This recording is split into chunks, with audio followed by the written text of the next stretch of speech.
आता 2 मीटिंग राहिलेल्या आहेत, त्या मीटिंगसाठी आम्ही फिरतोय म्हणून आज पत्रकार परिषद या ठिकाणी बोलवली की आम्ही महायुती म्हणून आम्ही या ठिकाणी पुढे जाणार आहे आणि महायुती त्या ठिकाणी आमची जर नाही झाली तर त्या पद्धतीने पक्षप्रमुख जे आमचे नेते आदेश देतील त्याप्रमाणे आम्ही त्या ठिकाणी लढणार आहे आणि पूर्ण ताकदीनं आम्ही या ठिकाणी युती नाही झाली तरी आमची तयारी आहे असं आम्ही पक्षाला त्या ठिकाणी आमच्या वरिष्ठ नेत्यांना कळवलं आहे। महायुती म्हणून पहिलं प्राधान्य आम्ही त्या ठिकाणी देणार आहे। जर त्या ठिकाणी महायुती नाही झाली तर मग स्थानिक लेवलला त्यांची परमिशन घेऊन आम्ही पूर्ण ताकदीने स्वतंत्र लढायची सुद्धा तयारी आमची आहे असं आम्ही आत्ताच त्या मीटिंगमध्ये आमच्या वरिष्ठ नेत्यांना त्या ठिकाणी सांगितलेलं आहे। म्हणून आज या ठिकाणी पत्रकार परिषद या ठिकाणी बोलवली, आपण सर्वजण आलात त्याबद्दल सगळ्यांचं मी या ठिकाणी आभार आहे। थोड्या वेळामध्ये तुम्हाला सांगितलं आणि तुम्ही या ठिकाणी आलात, तुमचं सर्वांचं प्रेम आमच्यावर आहे आणि इतक्या कमी कालावधी या ठिकाणी आलात त्याबद्दल बीड जिल्हा शिवसेनेच्या वतीनं सगळ्या जिल्हा प्रमुखांच्या वतीने तुमचा आभार मानतो। आता पटवर्धन साहेब या ठिकाणी आमचे बोलतो। सर्व महाराष्ट्र आताच आमचे जिल्हा प्रमुख अनिल जगतापने आपल्याला सांगितलं की नगर परिषदेच्या निवडणुकीच्या संदर्भात तयारी निमित्ताने बीड जिल्ह्यात जसं 6 नगर परिषद आहेत तर प्रत्येक नगर परिषदेच्या इथं मी जाऊन बैठका घेऊन एक प्राथमिक चाचपणी मी करतोय। उमेदवार असतील, युती संदर्भात असेल किंवा उमेदवारांच्या बळ या सगळ्या गोष्टींच्या चाचपणीच्या प्राथमिक चाचपणीच्या दृष्टीने मी प्रत्येक नगर परिषद न्याय बैठक घेतोय आणि माझ्याबरोबर बीड जिल्ह्याचे संपर्क प्रमुख मोरे साहेब पण आहे। काल आमचे गेवराई, माजलगाव आणि धारूर अशा 3 नगर परिषदेच्या इथे बैठका झाल्या। आज इथं आता बीडची झाली, आता आम्ही इथून वरडी आणि अंबेजोगाई अशा 3 नगर परिषदेच्या बैठका आज करणार आहे आणि मी नंतर उद्या 2 दिवस मी अशाच प्रकारे धाराशिव जिल्हा आणि त्याच्यापुढे अजून 2 दिवस लातूर जिल्हा असे 3 जिल्ह्यातल्या प्रत्येक नगर परिषदेमध्ये मी आढावा बैठक घेऊन प्राथमिक चाचपणी करण्याचं ठरवलं।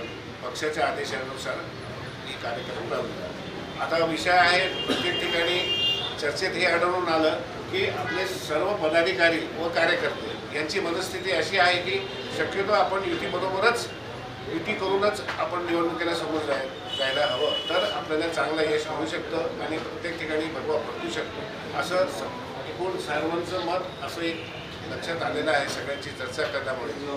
आणि शेवटी जे निर्णय आहे युतीचा ते काही वरिष्ठ नेतेच ठरवतील, त्यांचे जे आदेश असतील वरिष्ठ पक्षाचे त्याप्रमाणेच आम्ही निवडणुका लढवू। पण जसं आमची मानसिकता जी खालची सगळ्या कार्यकर्त्यांची पदाधिकाऱ्यांची अशी आहे की आम्ही युतीतच लढू आणि समजा युती नाही झाली तरी आम्ही स्वबळावर सुद्धा लढून भगवा फडकू असं आम्ही सगळ्यांनी संकल्प इथं आज पदाधिकाऱ्यांनी प्रत्येक बैठकीत पदाधिकारी असतील, इच्छुक उमेदवार असतील किंवा कार्यकर्ते असतील सगळ्यांनी एकमताने असं आपला अभिप्राय मांडलेला आहे आणि हे अभिप्राय आम्ही वरिष्ठ नेत्याने आमचे कळू। आणि सध्या वातावरण एकदम सगळीकडे चांगलं दिसतंय, महायुतीच्या कडून सगळे जनतेचा कल दिसतोय। आपण महायुतीच्या सरकारने विविध विकास कामं जे प्रत्येक ठिकाणी राबवलेले चालू आहे त्याचा फायदा निश्चितच येणाऱ्या या नगर परिषद निवडणुका असतील, जिल्हा परिषद निवडणुका असतील किंवा जिथं महापालिका निवडणुका आहेत जसं बीडला नाही आहे जिथे महापालिका निवडणुका असतील इथे सर्व ठिकाणी त्याचा फायदा होईल। म्हणून आम्ही आता पूर्ण तयारीने सगळे निवडणुकीच्या कामाला लागलो। आमच्या जिल्हा परिषद पंचायत समिती नगरपालिकेच्या त्या सगळ्यात आहेत।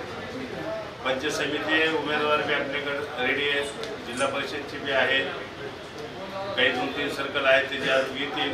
मी काय सगळे सर्कलच्या 60 सर्कलचे आले नाही पण बीड तालुका असेल, माजलगाव असेल, केज असेल, गेवराई असेल या ठिकाणची उमेदवारी बऱ्यापैकी आपल्याकडे त्या ठिकाणी आलेली म्हणजे आम्ही दोन्ही घेऊन चालतो। आज आम्ही इथं मीटिंगमध्ये दोन्ही स्थानिक स्वराज्य म्हणून मीटिंग घेतली, नगरपालिका पहिली, जिल्हा परिषद पंचायत समितीला ताकदीने उतरायचं हे बी विषय आमचा त्या ठिकाणी।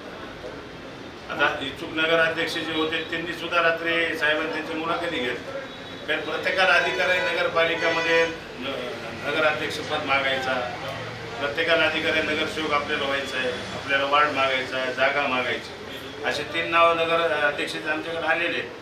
प्रियंका गायकवाड वारंवार एक आलेली आहे, शीतल प्रतीक कांबळे एक आलेले आहेत, मंदाबाई मारुती जाधव आहेत, अजून 2 नाव येतील काही दिवसात.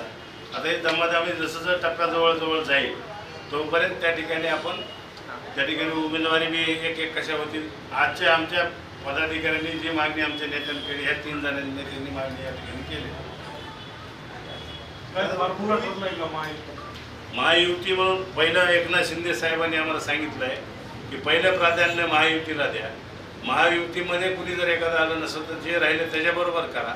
जर कुणी नाही आलं तर स्थानिक लेवलला ज्यावेळेस आपल्याला काही निर्णय घ्यायचा त्यावेळेस आम्ही तुम्हाला सांगू काय करायचं त्यावेळेस. पण आम्ही तयारी सगळ्या पद्धतीने ठेवली. महायुतीमध्ये राहायची ठेवली, त्याच्यातली अर्धी झाली महायुती त्याच्यात बी ठेवली आणि स्वतंत्र लढायचं ती बी आम्ही पण तयारी ठेवली. ते तुम्हाला मी एका वाक्यात सांगतो, युती झाली तरी भगवा फडकणार, युती नाही झाली तरी भगवा फडकणार आणि कुठल्या परिस्थितीत भगवा फडकणारच. त्याचं कारण एवढंच सांगतो. गेल्या वेळेस नगरपालिकेला भाजप सेनेची युती होती. एबी फॉर्म देताना त्यांनी 10 मिनिटं असताना युती तोडलेली, तेव्हाच आमचे गोंधळ झालेला. आता त्या गोंधळामध्ये आम्ही फसणार नाही. आम्ही पूर्ण यंत्रणा उभा करणार आहे. जसं साहेब म्हणले टार्गेट आम्हाला आत्ता भाषणात त्यांनी सांगितलं की 52 नगरसेवक 52 टार्गेटपेक्षा आपली ताकद किती वाढत आहे तिथं ताकद पूर्ण लावा. आपले 10चे 20 आणि 20चे 25 काही होते हे जर डोकं लावा.